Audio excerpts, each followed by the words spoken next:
Amazon অরণ্য Amazon জঙ্গল বা অ্যামাজনিয়া নামেও পরিচিত। দক্ষিণ আমেরিকার অ্যামাজন নদী বিধৌত অঞ্চলে অবস্থিত বিশাল বনভূমি। পুরো অ্যামাজন নদী অববাহিকা এর অর্থ। এটি প্রায় পুরো অ্যামাজন নদীর অববাহিকাকে আচ্ছাদিত করে।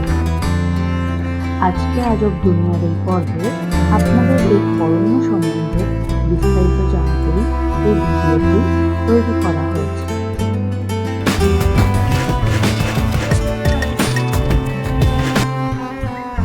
আনুমানিকভাবে অ্যামাজন জঙ্গলের বর্তমান আয়তন প্রায় 55 লাখ বর্গ কিলোমিটার বা 21 লাখ বর্গ, যার মধ্যে প্রায় 7 লক্ষ বর্গ কিলোমিটার বা 6 লক্ষ বর্গ মাইল বনভূমি দ্বারা আবৃত।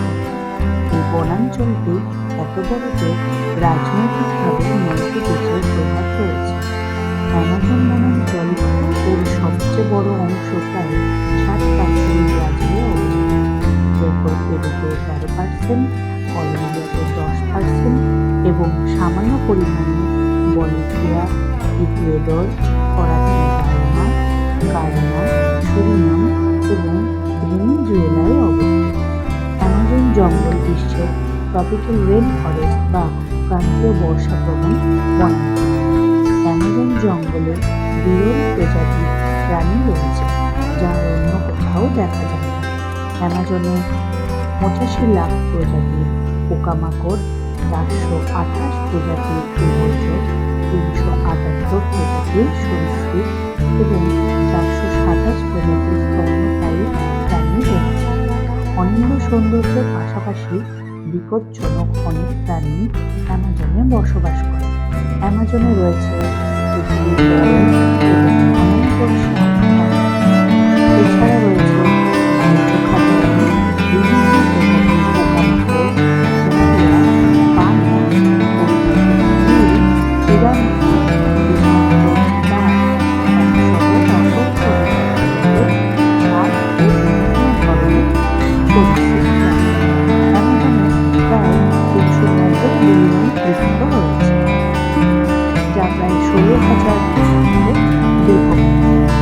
হরেক রকমের গাছপালা দিয়ে আবৃত এই বনের বেশিরভাগই চিরহরিৎ বন, তাই এই বনকে চিরহরিৎ বনও বলা হয়। পৃথিবী জুড়ে যেসব রেন ফরেস্ট রয়েছে তার অর্ধেকটাই এই অরণ্য, তাই একে রেন ফরেস্টও বলা হয়। অ্যামাজনকে রেন ফরেস্ট বলা হলেও এর অর্থ এই নয় যে এখানে সারা বছর বৃষ্টি হয় না, বরং রেন ফরেস্ট বলা হয় বৃষ্টিপাত এবং গরম আবহাওয়ার কারণে। প্রচণ্ড গরমের কারণে বাষ্পীভবনের হার অনেক বেশি, যার কারণে আর্দ্রতা এবং বৃষ্টিপাত বেশি। যুক্তরাষ্ট্রের এক বিজ্ঞানী আশঙ্কা প্রকাশ করেছেন যে অ্যামাজন অরণ্য আগামী 50 বছরের মধ্যে বিলীন হয়ে যাবে।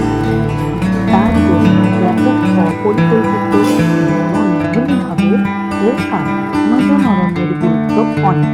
একে পৃথিবীর ফুসফুস বলা হয়। অ্যামাজন পৃথিবীতে প্রাকৃতিক শব্দদর্শের একটি। অ্যামাজন নদী বেশিরভাগ পৃথিবীর উৎস। এই নদী বিশ্বে প্রচুর পানির যোগান দিয়ে থাকে।